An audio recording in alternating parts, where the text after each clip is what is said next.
Weekend. Bon, vous avez passé un bon week-end. Aujourd'hui, on est le lundi 6 mars. Bon ben, comme annoncé dernièrement, on va apprendre ou découvrir comment on arrive à retarauder un trou. Alors, qu'est-ce qui se passe généralement? On bricole sur n'importe quoi. Ça peut être une armoire avec des montants métalliques, ça peut être une voiture. Et puis malheureusement, soit au serrage, soit au desserrage, eh bien la vis elle casse. Alors qu'est-ce qui se passe?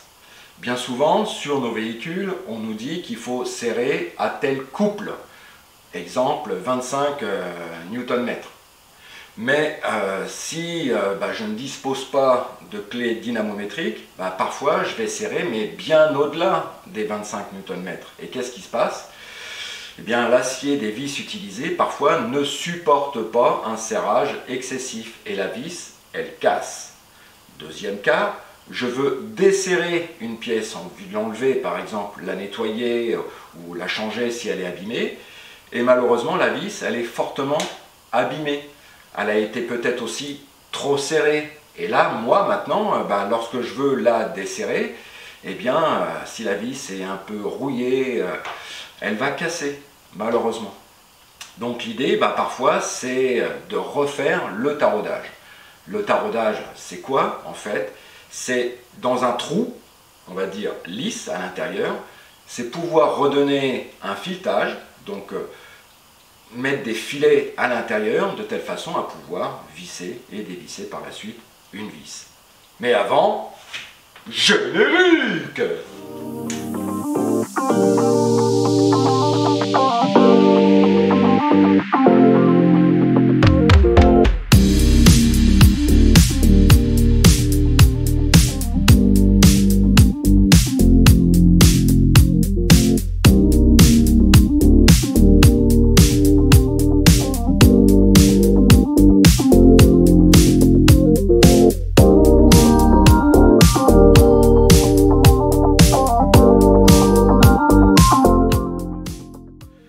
Donc pour les adhérents de la chaîne Novice-Car, donc bien souvent des novices, je vais simplement vous donner la technique en fait qui va bien pour tarauder un trou avec simplement un jeu de tarot. Bon, j'ai préparé déjà mon chantier. Comme j'ai pas de grosses pièces à tarauder ou à refaire le taraudage, je vais m'aider d'un tube de cuivre. Alors l'avantage pour moi là aujourd'hui, c'est que le cuivre, ça va être un métal évidemment non ferreux mais qui est relativement tendre. Et on va essayer de tarauder l'intérieur d'un trou. D'accord? Donc l'intérieur du tube. Donc l'idée qu'il faut se faire, c'est que je vais positionner parfaitement bien, allez on va dire à l'équerre, mon tube, parce qu'évidemment il faut que le filetage soit parfaitement perpendiculaire. Voilà, je vais serrer ça pas comme une brute, c'est simplement histoire de faire la démonstration et d'utiliser ce que l'on appelle un jeu de tarot. Un jeu de tarot se compose toujours de 3 pièces, 3 tarots. Je te mets une petite photo et tu vas vite comprendre. Bon, tu vois, j'ai donc mis côte à côte les 3 tarots. Donc ça, c'est un jeu de tarot.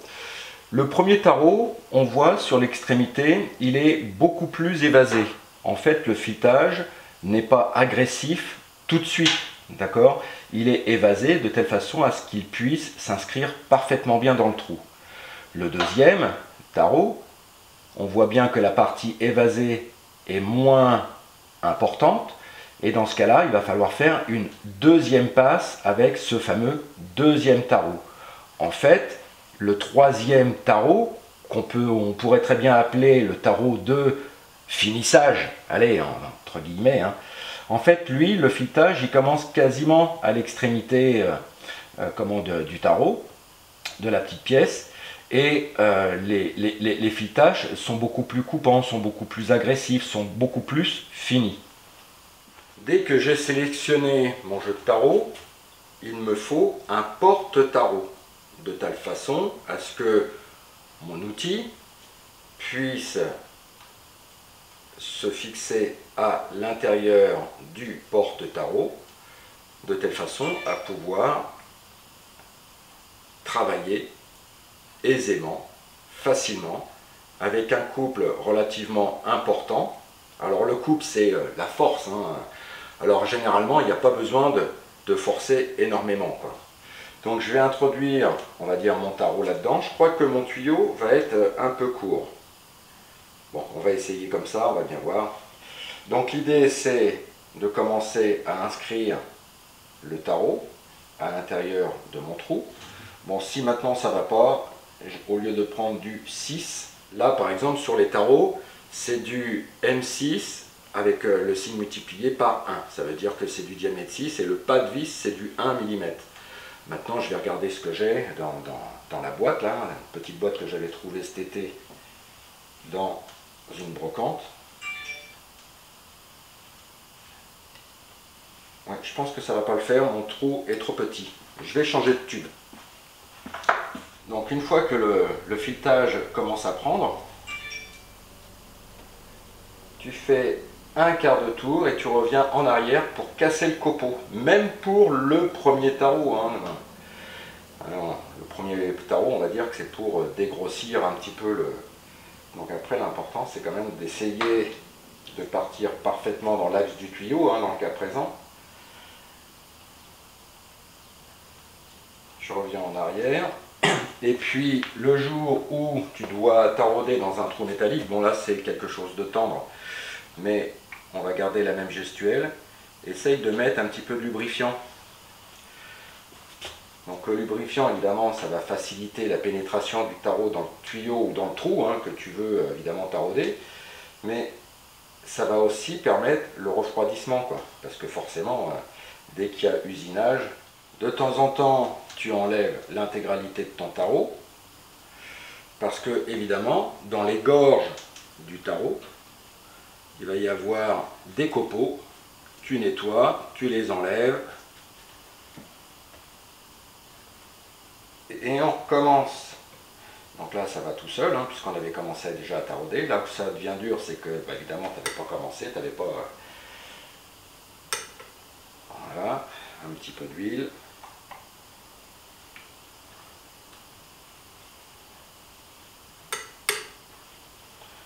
Donc on entend, hein, on casse le copeau là.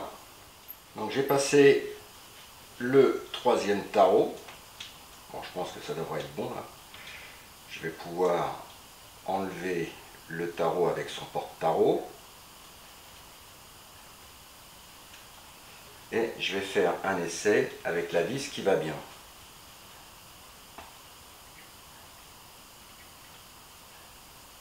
Et là on voit que la vis s'inscrit parfaitement bien dans le trou.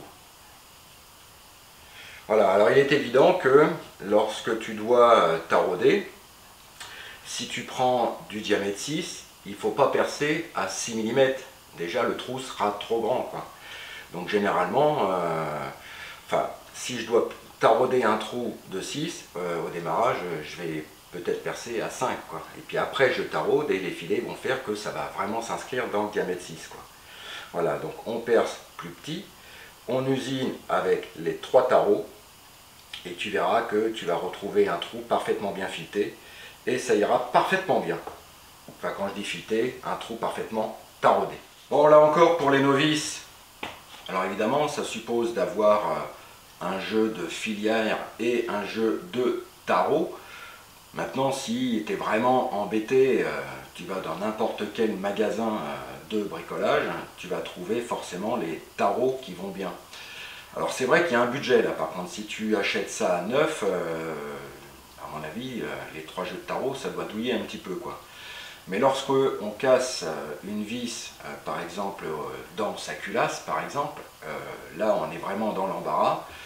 Et parfois, il vaut mieux quand même se casser un petit peu la nénette et à percer d'un diamètre inférieur et de retarauder de telle façon à ce que tout redevienne parfaitement bien.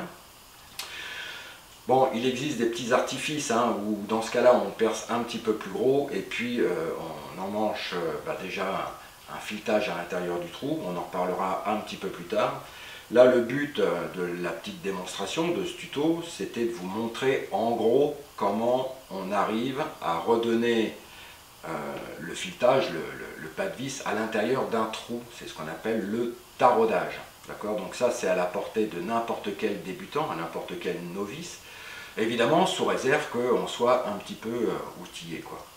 Bon, j'espère que ce petit tuto t'aura quand même apporté certaines notions. Moi, je te souhaite de passer une très bonne semaine. Porte-toi bien, fais attention aux gens que tu aimes. Et moi, je te dis à la semaine prochaine. Allez, ciao.